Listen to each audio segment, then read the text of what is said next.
and I are joined now by NBA champion and Duke grad Dante Jones. As you all know, I'm a journalist, and we've got our resident Ivy Leaguer here, Marcellus. So we're going to put on our thinking caps and take a deeper look at some big stories in sports. We've got a special cap for the Columbia grad. All right, Darnell, bring it on. Whoa. Where's my seat at? I thought I was going to be on this segment. Thank you. Got the thinking cap on, Darnell. This is my diploma? That's good. All right, man, we got a Duke grad and a Ivy Leaguer from Columbia. And you. And me from Ball State. That's all right. I'll hold my own here. GED. All right, let's move to the NBA. Bleacher Report's Tom Haberstroh just published an expansive new article exploring the NBA's ongoing obsession with social media and asking a question that's long overdue. Is it out of control? As Haberstroh explains, the NBA is the most popular league on social media, and the stars' constant engagement online has been a key part of the league's marketing for the last several years. But Haberstroh doesn't shy away from the dark side of this alliance, talking with experts who liken social media to this generation's cigarette and exploring studies showing a growing connection between social media use and rates of depression. Even some within the NBA are starting to worry about the issue, as Haberstroh explains, quote, take Kelly Oubre Jr., the 22-year-old Wizards forward. He hates what phones and social media have done to his NBA peers, as well as the larger millennial generation. He even calls it SMD, social media disease. Quote, I feel like we're too dependent on cell phones and the social media hype to our egos and makes us feel good when at the end of the day, that comes from yourself, he told the Washington Post. It's just a crutch, honestly. Listen, I absolutely love this story. Read it this morning. Haberstroh did a great job explaining points I've been trying to get at.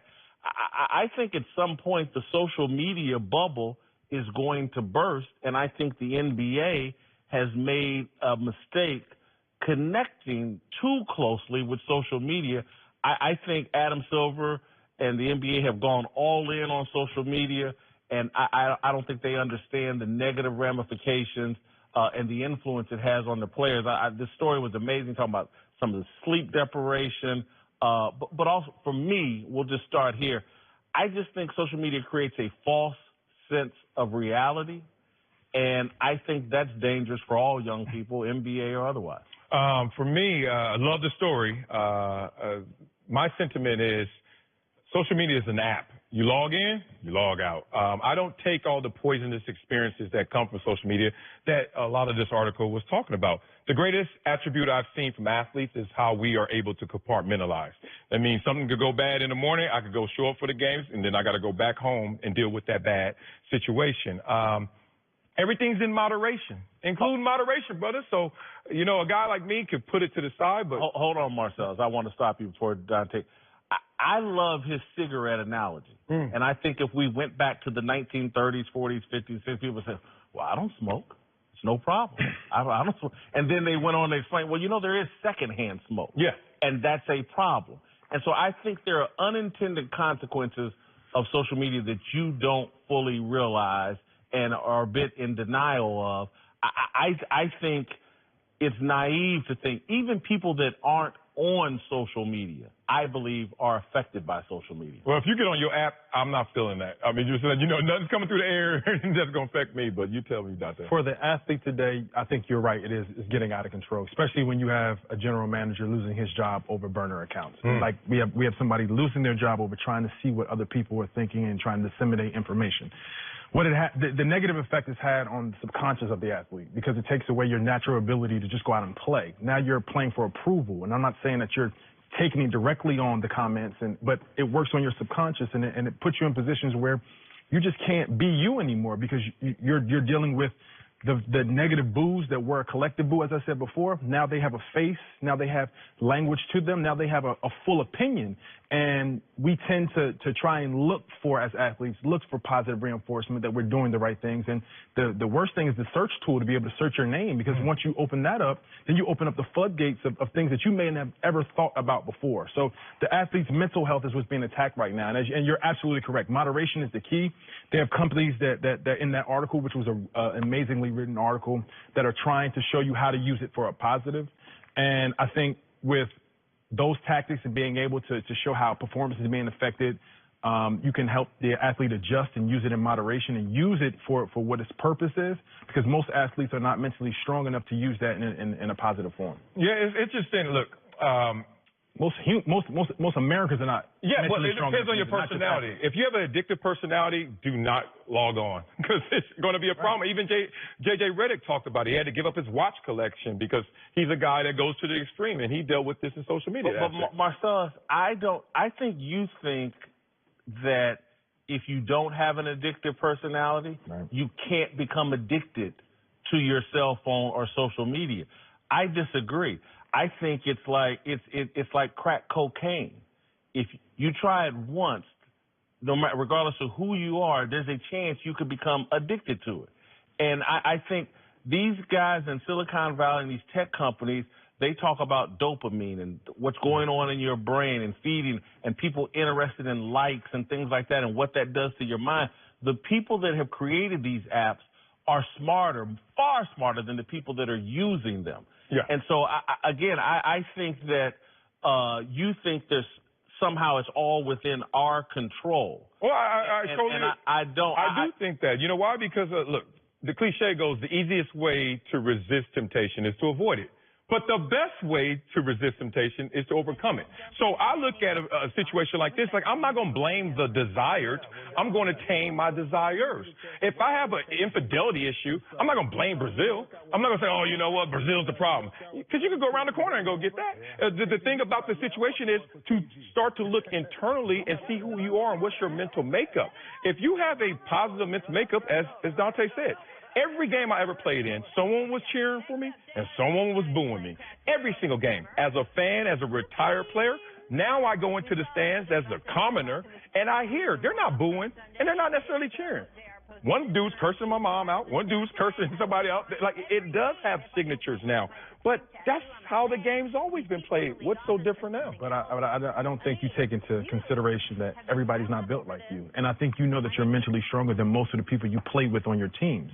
And that's just a microcosm of the American people, the American culture we all exist in. Some are strong. Yeah. The few are strong. Right. But the majority are not strong enough to deal with the negative ramifications of social media, of the pressure, of the negativity, of the constant flow. We've been addicted to the instantaneous amount of news that we get. But we get that news, but we also get some negativity, and we also get shade, and we also get those things that come in that kind of pique our interest, but they also permeate through our thought processes on a daily basis. And our subconscious is affected, and the athlete is the one whose subconscious affects their on-court performance, as we see by the numbers, as we see by that study, that Stony Brook study.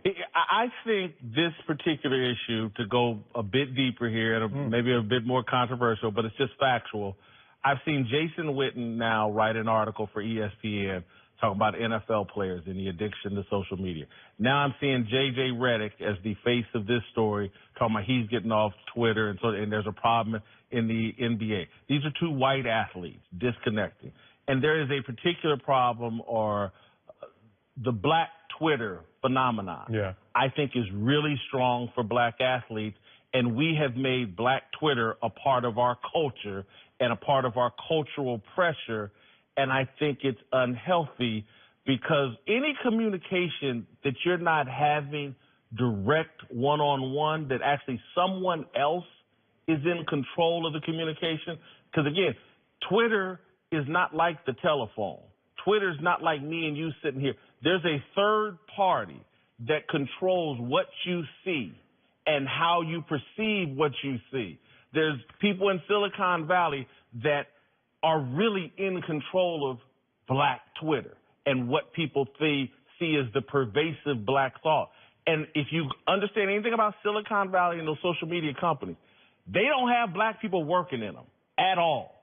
So that's not us in control of that conversation, and that's why it's dangerous, And that's why I keep saying, if Black Twitter was a good thing, I've seen everything good that we do mimicked, and some people say culturally appropriated. Not Black Twitter. Why? Why is everybody else writing articles and holding up their hands? I'm getting away from this, and we keep running towards it. Well, you know, it's interesting. Look, you can have control of the circumstances, but not necessarily dictate what I internalize. So, look, our upbringings, just the circumstances were dire. But I didn't take it in because I had my own identity and I had my own desires and goals. So I get it. That can kind of translate to this conversation. And not to make light of it, but you said it's like cocaine, like crack. What did Chris Rock say about it? Everybody always talk about the negative side to crack. Let's talk about the positive side of crack. And you know what the positive side to this is? I can't wait to hear this. Look, this is social media is the biggest mass group text I can find that I like. Old teammates, old friends, childhood, everyone I've seen throughout the path of life, the journey. Do you think I want a text from you every day? What's up, man? How you doing? Blank, lifeless. Or I'm scrolling. Look at little man get big. Oh, man, next time y'all go golfing, invite me. Like, there are so many positives. It's not always someone taking a shot at you, and you have to sit there and say, no, it's not always. Media. It's not a lot of positive that comes from. We haven't even discussed what the reactions to your personal things you do off the court and how you have to kind of control who you are in the public eye from social media, because you can't do anything. I remember I was in a line for sneakers, and I just happened to be in the mall, and I just stopped by, saw their line, I just jumped in the line. Next thing I know, I got somebody taking a picture of me saying, "Oh, he's thirsty for shoes. He must have lost his Nike contract." It's not the case. I was just in the mall. You know what I'm saying? And these are things that are not looked at, because guys can't just act like a normal individual without the negative ramifications of somebody taking a picture and creating a story around something that he did. And those are other things that go on social media. Yeah. Steph Curry made a point in the article about social media has made him feel pressure to talk about politics, because now anything political happens, someone will tweet about it and they'll include his handle